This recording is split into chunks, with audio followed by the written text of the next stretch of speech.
According to Deji Adeyanju, VDM lawyer, he said, when it comes to bail of VDM, the EFCC did not demand for anything. We were expecting a situation whereby they will say, go and bring somebody who owns landed property in so and so area in Abuja, civil servant with so and so level and every other thing. He was the one that requested for the bail paper, which he signed, and he eventually released VDM for him. Now, if this is what they want all this while, how come 5 days was spent with them before he was eventually released? I want you to caught my attention in all of this is that, according to him and VDM, they seized his phone and his car. My question now is, why would they have to seize the car and that of the phone? They said they are still searching just to make sure that everything in that phone are clean. And according to VDM, say it's as clean as anything, they can't find anything there. Now, if that is what they really want, they just want to investigate.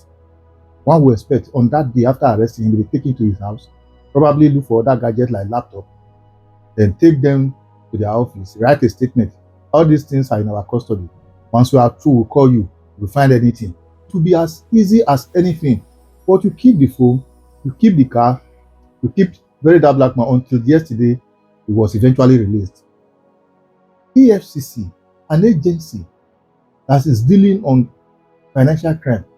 I was expecting a situation whereby an agency of that magnitude, they have equipment that can copy anything out, no matter how large the format might be.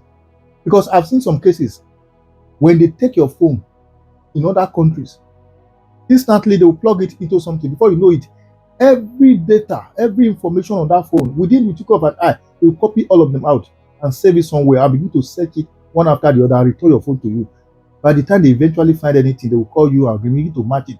If peradventure, after copying them, you now decide to delete some of those things on your phone, they will tell you this one was there. Why did you delete it? This is what we found. Every other, because they have experts in that regard.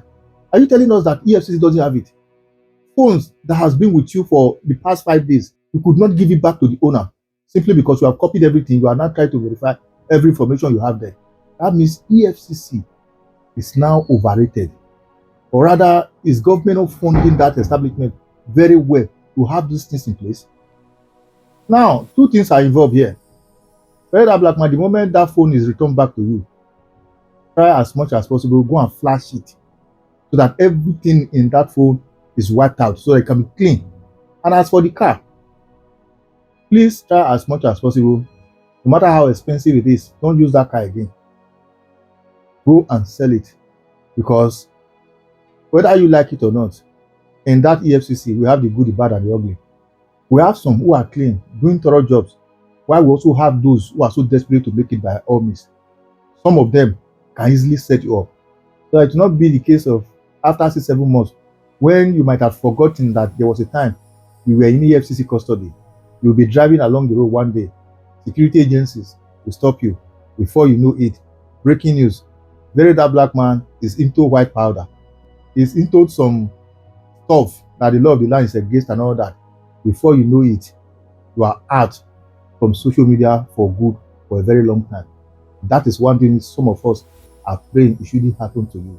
So to avoid such thing, the moment this issue is down and they decide to give you your phone and that of the car, the phone, flash it.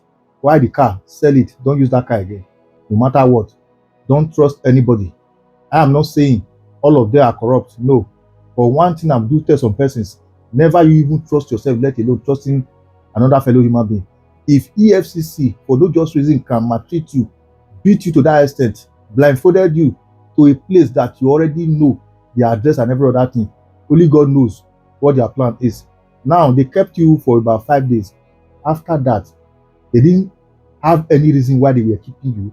Nothing like go and bring somebody like this to stand as your guarantor, or rather there's something they were waiting for. All of a sudden they ask you to go, they keep your phone down. If the phone and the car is the main purpose why they arrest you, maybe they would have allowed you to go just the same way they allow CPAC, your friend, they arrested with you to go on that same night. You were both arrested, but they didn't do that. They kept you. So what were they trying to achieve with it?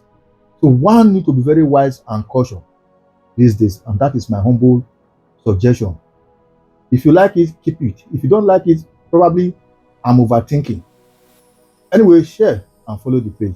We just hope and pray that one day Nigeria will not happen to us.